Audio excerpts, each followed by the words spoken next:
Everyone, and welcome to The Explainer. Today we're jumping into a sermon from Dwell City Church that gets right to the heart of a massive question.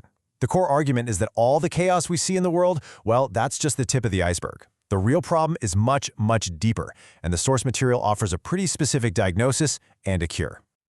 All right, so let's get right into it. The whole thing kicks off with a question that, let's be honest, we've all probably asked ourselves, especially when you turn on the news. Why is the world so full of conflict, hate, and just suffering? What is really going on here? And right away, the big idea presented is that we usually get the diagnosis wrong. We focus on the violence, the hatred, the conflicts, but the argument here is that those are just the symptoms. They're the visible signs of a single, hidden root problem that supposedly affects every single one of us. So, to really get a handle on this line of thinking, we first have to separate the things we see on the surface from the spiritual root cause that's supposedly hiding underneath.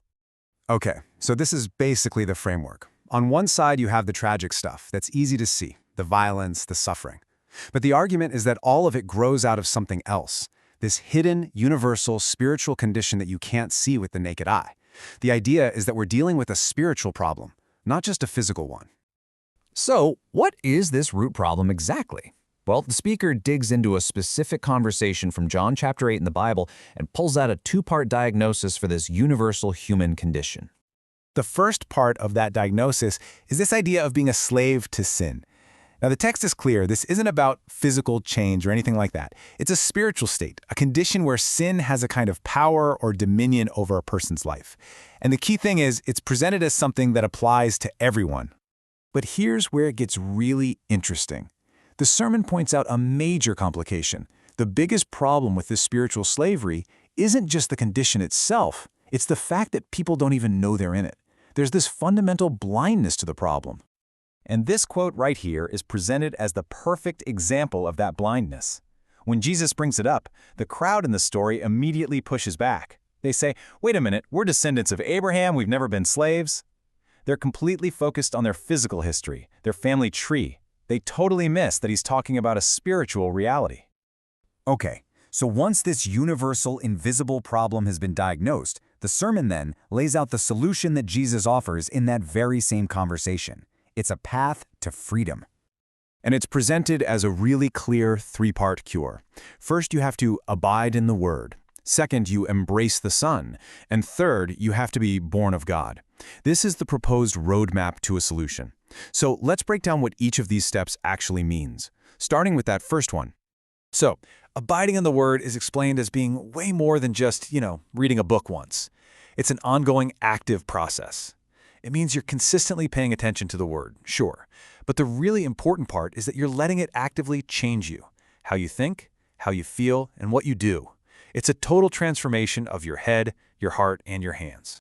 And the payoff for this continuous process of abiding, according to the sermon, is huge. It's how you come to know the truth. And that truth is the very thing that has the power to set you free from that spiritual slavery we were just talking about. This leads us right into the second part of the cure, which really zeroes in on the source of this freedom. Who or what is actually doing the freeing? And this is a really cool point the sermon makes. It highlights this parallel in the text. You see, one verse says, the truth will set you free. And just a few lines later, it says, the Son will set you free. The argument is that these aren't two different things. The truth isn't just an abstract concept. It's a person. It's Jesus, the Son. Now, to explain why the Son has this power, an analogy from that time is used. Think about it. A slave in a household is only there temporarily. They can't grant anyone permanent freedom. But the Son? He's a permanent member of the family. He has absolute authority. So the freedom he offers isn't temporary. It's absolute and final. And all of this builds to what is really the climax of the sermon. It reveals that the root problem isn't just about what we do or what we believe. It all comes down to our fundamental spiritual family, our spiritual roots. The argument basically boils down to this. There are two spiritual families. And as you can see here, they are polar opposites. Who your father is determines how you respond to the truth and what your characteristic actions are. So the big question becomes, which family do you belong to? Do you hear the truth and love it, or do you reject it and hate it? So here's the kicker. The old saying, like father, like son, is applied spiritually. The sermon's point is that when the crowd wants to kill Jesus for telling them the truth, it's not just a random act of anger. It's evidence. It's a clue that reveals their true spiritual DNA, linking them directly to a spiritual father whose characteristics are described as murder and lies. So if the root of the problem is our spiritual family, our spiritual DNA, then that brings us to the third and final step of the cure. The only real solution, the sermon concludes, is a complete change of family. It's a spiritual rebirth. It's being born of God. And this final quote from the passage really ties the whole argument together with a bow. It basically says your spiritual origin dictates your ability to even hear and accept the truth. If you can't hear God's words, the text says, it's because you're not from God. It's presented as the ultimate litmus test of your spiritual identity. So, we're left with this really provocative final question to chew on.